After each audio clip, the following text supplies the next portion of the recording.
सभी बच्चे कैसे हो? मैं अशोक कुमार इस नए प्लेटफॉर्म पर आपका स्वागत करता हूं। जैसा कि हमारी आपसे बातें हो चुकी थी, आज से हम सब्जेक्टिव पढ़ाई स्टार्ट करते हैं। ठीक है, आइए सबसे पहले सिलेबस को देख लेते हैं। हालांकि सिलेबस के विषय में चर्चा हमारी पहले भी हो चुकी थी, तो किस प्रकार से हमको पढ़ना है और आज इसमें से हम चूज करते हैं कि हमें क्या पढ़ना है। जैसे कि हमने बात करी थी आपसे यूपीएससी, जैसे कि हमने बात करी थी यूपीएससी या स्टेट पीसीएस। यूपीएससी जो सबसे बड़ी नौकरी देता है देश के अंदर, वो आईएएस होता है। क्या होता है? आईएएस। और स्टेट पीसीएस जो होता है वो सबसे बड़ी नौकरी क्या देता है?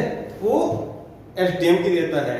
और साथ साथ में यदि हम इस लेवल की तैयारी करके चलेंगे, आईएएस और पीसीएस की तैयारी करके चलेंगे, तो जो अधीनस्थ जॉब है जैसे दिल्ली पुलिस है, यूपी पुलिस है, ग्रामीण बैंक है, अर्बन बैंक है, वो सारी ही तैयारी, या रेलवे है, वो सारी तैयारी हमारी साथ साथ में चलेगी। ठीक है, तो हमें क्या करना है? पढ़ाई को इस प्रकार से लेके चलना है, क्योंकि ये बैच जैसे कि मैं आपको बता चुका था, 2 चरणों में हमने ये बैच बांट रखा है, सेकेंडरी और प्राइमरी। तो कुछ क्लासेस दोनों की साथ साथ में चलेंगी, सेकेंडरी और प्राइमरी बैच की बात। उसके पश्चात क्योंकि जो सेकेंडरी बैच है उसमें 9 to 12 बच्चे हमने ले रखे हैं, तो उसमें क्या है, उनकी जो दिशा है, उनका जो टाइम है, उनकी जो पढ़ाई है, वो अलग लेवल पर जाएगी और प्राइमरी वालों की पढ़ाई अलग लेवल पर जाएगी। प्राइमरी वालों का जो लेवल लिया है वो 5th to 8 लिया है, 5th to 8 लिया है, और सेकेंडरी वाले 9 to 12 है। तो आइए ज्यादा बातें न करते हुए, इस विषय में बातें आपसे हो चुकी थी, हम आगे आपको बताते हैं कि सबसे पहले हम आपका पढ़ना तो आपको सब कुछ है, पढ़ना तो आपको जीएस, मैथमेटिक्स, रीजनिंग और इंग्लिश, ये सब कुछ पढ़ना है। यदि आपने छोटी सी नौकरी ग्रुप डी के लिए रेलवे में सोचा है, या अपने देश की सबसे बड़ी नौकरी आईएएस और पीसीएस के विषय में सोचा है, पढ़ना आपको ये सब कुछ है। तो यहाँ जीएस में आपको क्या पढ़ना है? आपको साइंस पढ़ना है, आपको साइंस पढ़ना है। और साइंस के भी 3 पोर्शन, आपको बायोलॉजी, आपको फिजिक्स और केमिस्ट्री को पढ़ना है। ठीक है, और आपको क्या पढ़ना है? आपको ज्योग्राफी पढ़ना है, और आपको इकोनॉमिक्स पढ़ना है, आपको कॉन्स्टिट्यूशन पढ़ना है, और आपको हिस्ट्री पढ़ना है। अब बात ये है कि आज हमें सब्जेक्ट स्टार्ट करना है, तो कौन सा सब्जेक्ट स्टार्ट करें? तो सबसे पहले देखिए, सबसे कोर सब्जेक्ट जो होता है, सबसे बेहतरीन सब्जेक्ट जो होता है, जो सारे सब्जेक्टों को लिंक कर चलता है, वो क्या होता है? ज्योग्राफी। तो या तो हम यहां से स्टार्ट कर सकते हैं, या फिर यदि ये माता है, यदि ज्योग्राफी सभी सब्जेक्टों की जननी है, तो फादर कौन है? बायोलॉजी है। ठीक है, तो 2 सब्जेक्ट है, यहां से हम स्टार्ट कर सकते हैं, जो आपको एकदम इंटरेस्ट पैदा कर देंगे। चाहे छोटी से छोटी नौकरी हो या बड़ी से बड़ी नौकरी हो, वो आपकी मुट्ठी में होगी। तो यहां सबसे पहले हम जो स्टार्ट कर रहे हैं, हम सबसे पहले स्टार्ट आपसे कर रहे हैं। ये कौन हो? ये आप हो। ये कौन हो? ये आप हो। और ये यदि आप गर्ल्स हो तो ये क्या है? ये भी आप हो। ठीक है, अब ये क्या है? ये आपसे स्टार्ट कर रहे हैं। पहले आप अपने आप को तो जान लो, ठीक है, फिर क्या है? फिर धरती पर कदम रखेंगे अच्छी तरीके से। तो 2 सब्जेक्ट एक साथ चलेंगे, तो जैसे इसका कॉन्सेप्ट पूरा होगा, फिर ये सब्जेक्ट भी स्टार्ट कर देंगे। ठीक है, तो आज साइंस से स्टार्ट करते हैं। चलिए, देखिए हमें क्या है, हमें कोई जल्दबाजी नहीं है, हमने तो बिल्कुल आपका फाउंडेशन, ये बैच ही क्या है? फाउंडेशन बैच है, तो बिल्कुल 0 से स्टार्ट करने का आपसे वादा किया है। तो सबसे पहले साइंस से स्टार्ट करते हैं। साइंस, देखिए डेफिनेशन ही देते हैं। सबसे पहले साइंस क्या है? बचपन से हम कहते आए हैं कि साइंस आधुनिक जमाना है, साइंस का जमाना है। यदि साइंस में तरक्की करेंगे तो क्या होगा? सब कुछ अपने आप ऑटोमेटिकली ग्रोथ पा जाएगा। ठीक है, तो साइंस की डेफिनेशन क्या है? कुछ बच्चे पढ़े लिखे होंगे। साइंस की जो डेफिनेशन है, किसी भी चीज के विषय में, किसी भी चीज के विषय में सिस्टमेटिकली तरीके से सोचना क्या है? साइंस है।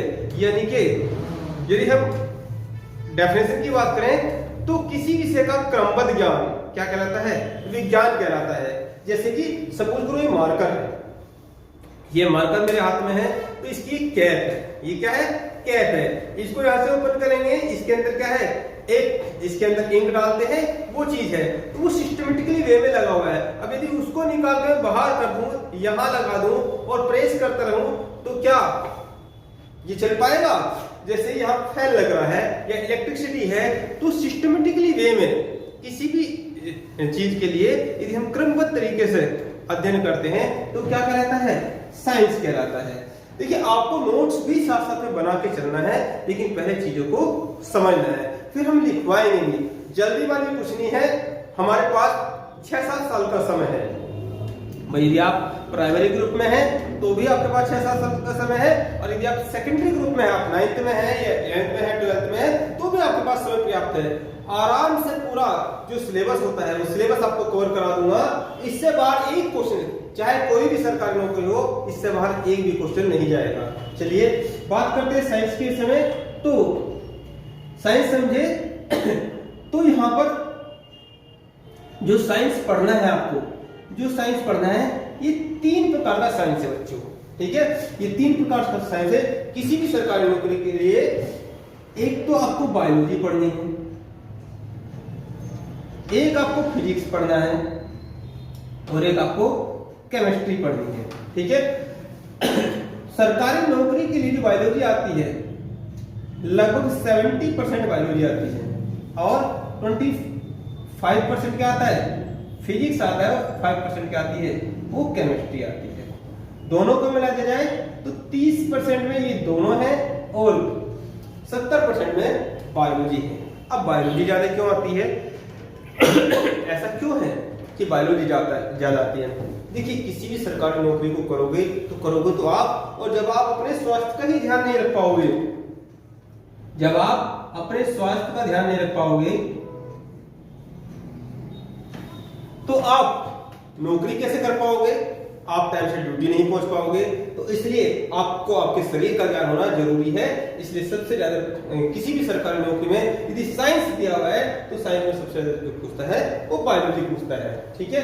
अब यदि बायोलॉजी की बात करें, यदि हम बायोलॉजी, देखिए आज आपको नोट्स नहीं बनाने हैं, आपको नोट्स नहीं बनाने, समय बचेगा तो नोट्स बनवाएंगे। पहले आपको समझना है, साइंस को समझे किसी भी विषय पर, चाहे हम मार्कर पर सोचें, वो फैन पर सोचें, बल्ब पर सोचें, ठीक है? किसी भी विषय में क्रमबद्ध तरीके से जो ज्ञान अर्जित होता है वो क्या कहलाता है? वो विज्ञान कहलाता है, ठीक है? तो यहां साइंस क्लियर हुआ। अब यदि आपसे पूछा जाए आपके घर में जो वॉशिंग मशीन है, क्या वो साइंस है? हाँ, साइंस है। वो क्या है? वो साइंस है। यदि बाइसाइकिल की बात करें तो भी क्या है? साइंस है। यदि हम बाइक की बात करें तो क्या है? भाई बाइक में फ्यूल भी डलता है, बाइक में क्या है? सेल्फ स्टार्टर भी लगा हुआ है, बाइक में हैंडल भी है, बाइक में शीशा भी है, जो जरूरतों की चीजें हैं, सारा सिस्टमेटिकली वे में लगा हुआ है, ठीक है? तो क्रमबद्ध तरीके से क्या उसमें क्या है? क्रमबद्ध तरीके से उसको सजाया हुआ है, वो भी क्या है? विज्ञान है, ठीक है? अब यदि हम बात करते हैं कि सबसे ज्यादा जो एग्जाम आता है तो बायोलॉजी आता है, तो इसलिए फर्स्ट जो सब्जेक्ट हम स्टार्ट करने जा रहे हैं वो बायोलॉजी को स्टार्ट करेंगे, ठीक है? बायोलॉजी को। अब बायोलॉजी भी क्या है? Biology, biology. अब बायोलॉजी तो हमें क्या करना है? जब हम बिल्कुल जीरो से लेके चलेंगे तभी तो चीजों को सीख पाएंगे। बायोलॉजी, ठीक है? तो बायोलॉजी शब्द देने वाले कौन है? ट्रेवीरेनस। क्वेश्चन आया हुआ है, ट्रेवीरेनस और लेमार्क, ठीक है? बायोलॉजी शब्द देने वाले कौन है? ट्रेवीरेनस और लेमार्क है, ठीक है? तो इन्होंने बायोलॉजी शब्द दिया था। अब बायोलॉजी में क्या है? जो बायो का मतलब होता है, ये लैटिन भाषी शब्द बायोस से आया है, बायोस, ठीक है? जिसका मतलब क्या होता है? जीवन। क्या मतलब होता है? जीवन। और लॉजी का मतलब क्या होता है? लॉजी का मतलब होता है स्टडी, ठीक है? स्टडी, ठीक है? लॉजी का मतलब क्या होता है? स्टडी। और स्टडी भी कैसी? क्रमबद्ध तरीके से होनी चाहिए। देखिए यहां पर चैप्टर भी आपको खुद ही पता चलते रहेंगे कि अगला चैप्टर कौन सा आने वाला है। तो यहां पर क्या है? एक स्क्रिप्ट जमा रहे हैं। तो बायोलॉजी का मतलब समझे कि बायोलॉजी का मतलब क्या है? अब यदि हम जीवन की बात करें आपने लिविंग थिंग और नॉन लिविंग थिंग पढ़े होंगे, लिविंग थिंग और नॉन लिविंग थिंग पढ़े होंगे, सजीव और निर्जीव। तो यहाँ लिविंग थिंग की बात करें तो एक तो क्या आपने देखा है, एक आपने देखा है जैसे कि पेड़ पौधे, ठीक है, एक क्या देखा है पेड़ पौधे, और एक क्या देखा है जैसे ये रामू है, ठीक है, राजू है, और यदि हम बना दें तो यहां पर क्या है, यहां पर ये सोनिया है, ये कौन है, ये सोनिया है छुटिया वाली, ठीक है। तो इस प्रकार से आपने कुत्ते को भी देखा है, बिल्ली को भी देखा है। तो हम देखते हैं यहाँ पर यदि बायोलॉजी की बात करें तो यहाँ पर ये क्या है, ये जंतु है, कौन है, जंतु है, और ये कौन है, ये पेड़ पौधे, ठीक है। तो यहाँ पर बायोलॉजी का जो अध्ययन किया जाता है, बायोलॉजी का अध्ययन दो प्रकार से किया जाता है। इस वाले पोर्शन को ये जंतु है तो जंतु विज्ञान, ये क्या है, पेड़ पौधे हैं, वनस्पति है, इसलिए वनस्पति विज्ञान। तो ये क्या हुआ, ये वनस्पति विज्ञान हुआ, ठीक है। ये क्या हुआ, ये वनस्पति विज्ञान हुआ, वनस्पति विज्ञान, ठीक है। और ये क्या हुआ, ये जंतु विज्ञान हुआ, जंतु विज्ञान। जंतु विज्ञान को क्या बोलते हैं इंग्लिश में, दोनों भाषाओं में बात करेंगे ना, तो इंग्लिश मीडियम वाले बच्चे को कोई दिक्कत होगी ना हिंदी मीडियम वाले को, दोनों को हमें सीखना है, और वो इंग्लिश में भी सीखा जा सकता है, हिंदी में सीखा जा सकता है, ठीक है। और इंग्लिश भी आनी जरूरी है। ये क्या है, ये जूलॉजी है, और ये क्या है, ये बॉटनी है, ठीक है। ये क्या है, बॉटनी है।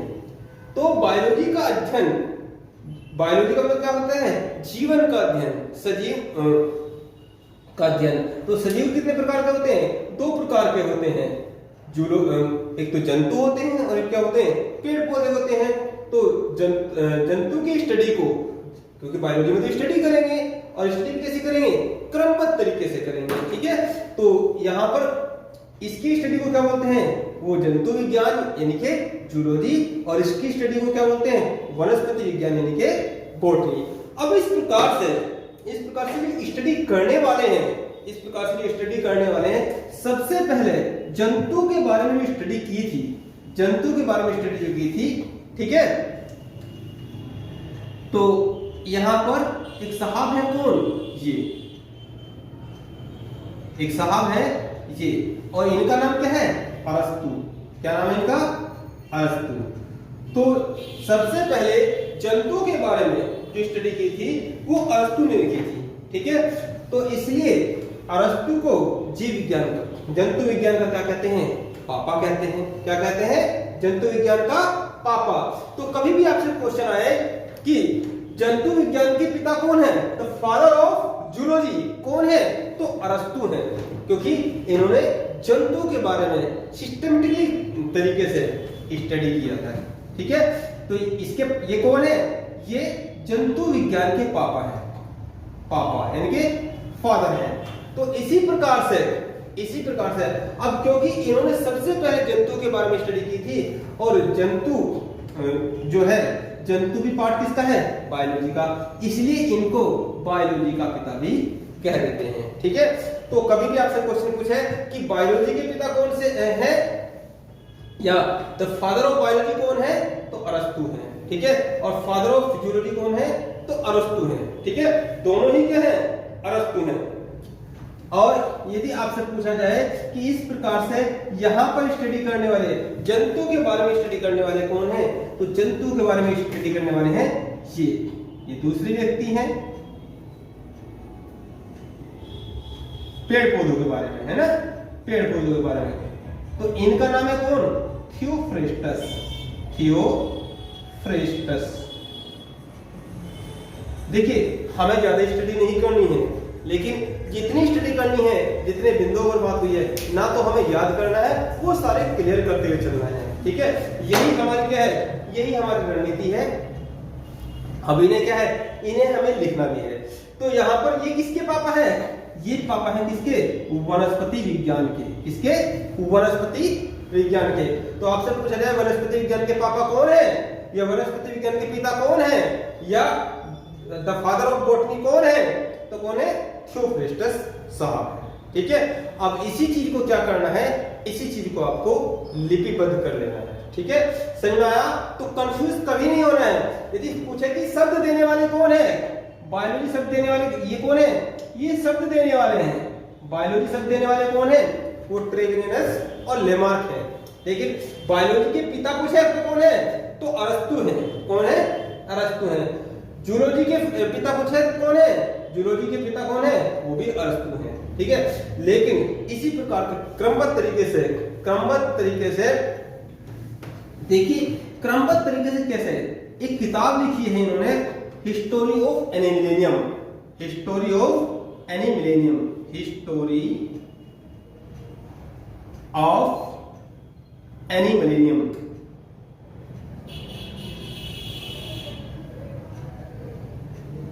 ठीक है, लगभग 500 जनतों पर अरस्तु अंकल ने क्या है? स्टडी किया था। ठीक है, स्टडी किया था और क्रमबद्ध तरीके से किया था, सिस्टमेटिकली वे में किया था। इसलिए इन्हें जंतु विज्ञान का पिता कहते हैं। क्योंकि जंतु भी क्या होते हैं? जंतु भी बायोलॉजी के अंतर्गत ही आएंगे। दो ब्रांच बताई है, एक तो जंतु विज्ञान है, क्या है? वनस्पति विज्ञान। तो किसी भी प्रकार के जीव यानी कि सजीव के बारे में बताने वाले सबसे पहले व्यक्ति कौन है? अरस्तु साहब हैं। इसलिए अरस्तु को बायोलॉजी का पिता भी कहते हैं। लेकिन बायोलॉजी शब्द जो कि एक जर्मनी शब्द है, लैटिन भाषी शब्द है, ठीक है, जो बायोस से आया है। ये शब्द देने वाले कौन है? ट्रेविलियस और लेमार्क है। ट्रेविलियस और लेमार्क है। कल इसी बात को हम क्या करेंगे? लिखेंगे। ठीक है, कल इसी बात को हम लिखेंगे। अब आपका काम क्या है? या तो आप क्या करेंगे, मेरे इस नंबर पर अच्छी तरीके से नोट्स, इस वीडियो को एक दो बार देखेंगे अच्छी तरीके से, बहुत कम समय का वीडियो बनाएंगे, लेकिन नोट्स साथ साथ में बनाते चलेंगे। आपको चाहे आईएएस का एग्जाम देना हो, चाहे आपको पीसीएस का एग्जाम देना हो, चाहे आपको रेलवे ज्वाइन करना हो, चाहे बैंकिंग सेक्टर ज्वाइन करना हो, चाहे पुलिस ज्वाइन करना हो, बड़े होकर आप आराम से एग्जाम को निकाल के लेके चल जाएंगे। आप कहीं अलग से कोचिंग करने की आवश्यकता नहीं पड़ने की। ठीक है, तो अब बच्चे क्या करेंगे, मेरे इस नंबर पर 84 49 30 40 62 आप ये सारी बातें लिखकर और मुझे इस नंबर पर व्हाट्सएप करेंगे। ठीक है, इस नंबर व्हाट्सएप करेंगे। चलो एक बार फिर से रिवीजन करते हैं, देखते हैं हमें नोट्स कैसे बनाने हैं। और आपसे नहीं बने तो कल मैं बनवाऊंगा, इस बात की गारंटी मेरी है। चलिए देखते हैं। सबसे पहले हमने सब्जेक्ट डाल दिया साइंस। अब साइंस को जो है, साइंस को समझते हैं। सबसे पहले लिखेंगे परिभाषा। साइंस की परिभाषा क्या है? किसी भी विषय पर क्रमबद्ध तरीके से ज्ञान अर्जित, किसी भी विषय का क्रमबद्ध तरीके से ज्ञान विज्ञान कहलाता है। ठीक है, अब सेकंड पॉइंट, साइंस के भाग जो हमें कंपटीशन में पढ़ने हैं। वैसे तो साइंस के कई भाग होते हैं, एक ह्यूमन साइंस भी होता है। ठीक है, तो यहाँ कंपटीशन में हमें किस प्रकार से पढ़ना है? बायोलॉजी को पढ़ना है, फिजिक्स को पढ़ना है और केमिस्ट्री को पढ़ना है। अब बायोलॉजी को ज्यादा पढ़ना है क्योंकि हमें तो रेलवे में जॉब करनी है, हमें तो आईएएस बनना है, हमें तो पीसीएस बनना है। चाहे हम डॉक्टर बने या हम किसी भी जॉब को करें या खुद का बिजनेस करें, तो हमें हमारे शरीर के विषय में जानकारी होनी चाहिए। इसलिए सबसे ज्यादा बायोलॉजी की महत्वता है। जीवन जीने के लिए भी बायोलॉजी का ज्ञान होना बहुत जरूरी है। ठीक है, तो यहाँ ये 70%, ये 25% और ये 5% केमिस्ट्री है। दोनों को फिजिक्स और केमिस्ट्री को मिलाए तो 30%। इसकी स्टडी हम बाद में करेंगे। ठीक है, बायोलॉजी टॉपिक डालेंगे क्या? बायोलॉजी। तो बायोलॉजी को क्या है? बायोलॉजी को की दो शाखाएं हैं, एक जंतु विज्ञान, एक वनस्पति विज्ञान। तो जो जंतु विज्ञान है, क्योंकि इसके अंतर्गत क्या है? चूहे, बिल्ली, खरगोश, हाथी, मेल फीमेल, लड़का और लड़की दोनों, ये सब क्या है? ये सब जंतु हैं। इसलिए इनकी स्टडी को क्या कहते हैं? जंतु विज्ञान कहते हैं। पेड़ पौधे जो वनस्पति हैं, झाड़ियां हैं, ठीक है, उन सब की स्टडी को क्या है, वो वनस्पति विज्ञान कहते हैं। इंग्लिश में इसी को बॉटनी और इसको जूलॉजी कहते हैं। इस प्रकार से क्रमबद्ध तरीके से स्टडी करने वाले कौन है, अरस्तु अंकल हैं, ठीक है। अरस्तु अंकल ने किताब लिखी हिस्टोरी ऑफ एनिमलेनियम, ठीक है, जिसमें इन्होंने सिस्टमेटिकली वे में बताया किसके बारे में, जंतु के बारे में। और जंतु इज अ पार्ट ऑफ जीव विज्ञान, ठीक है, क्योंकि इसी की ये शाखा है। तो इस अरस्तु अंकल को ना केवल जंतु विज्ञान का पिता कहते हैं, बल्कि बायोलॉजी का भी, जीव विज्ञान का भी पिता कहते हैं। The father of biology and the father of zoology. इस प्रकार से जो थियोफ्रेस्टस अंकल हैं, दूसरे अंकल है कौन, थियोफ्रेस्टस, तो इन्होंने एक बुक लिखी history of plantarum, history of plantarum, plantarum, history of plantarum, ठीक है। तो इन्होंने जो बुक लिखी हिस्टोरी ऑफ प्लांटेरियम, तो उसमें इन्होंने पेड़ पौधे, जंगली झाड़ियां, नॉर्मल झाड़ियां, सभी प्रकार की वनस्पति के विषय में बताया है। इसलिए इन्हें वनस्पति विज्ञान का पिता, द फादर ऑफ बॉटनी कहा जाता है, ठीक है। तो आप ये नोट्स बनाकर मुझे इस नंबर पर क्या करेंगे, सेंड करेंगे। और यदि आप नोट्स नहीं बना पाते हैं तो फिर मुझे आप कहना कि सर आप बनवा दीजिए, तो मैं खुद नोट्स बनाऊंगा, ठीक है। तो आज का लेक्चर यहीं पे समाप्त करते हैं। और क्योंकि आपका स्टैंडर्ड क्या है, आपका स्टैंडर्ड है क्लास 5 से क्लास 8 और क्लास 9 से क्लास 12, 2 प्रकार के बैच में संचालित किए हैं, ठीक है। 2 प्रकार के बैच बनाए हैं, इसको प्राइमरी सेक्शन का है, इसको सेकेंडरी सेक्शन का है। हमें ज्यादा नहीं पढ़ना है, हमें जितना पढ़ना है, एग्जाम कभी भी यहां से नहीं निकलता, एग्जाम यहां से निकलता है। जो क्वेश्चन पूछा फटाक से आप जवाब देते हैं, तो एग्जाम बड़े आराम से निकलता है। थोड़ा थोड़ा पढ़ेंगे, लेकिन जितना पढ़ेंगे वो बिल्कुल क्लियर होगा, ठीक है। कल फिर बात करेंगे और फिर आपके नोट्स भी बनाएंगे। क्लास यहीं पे क्लोज करते हैं, कल फिर मिलेंगे, धन्यवाद।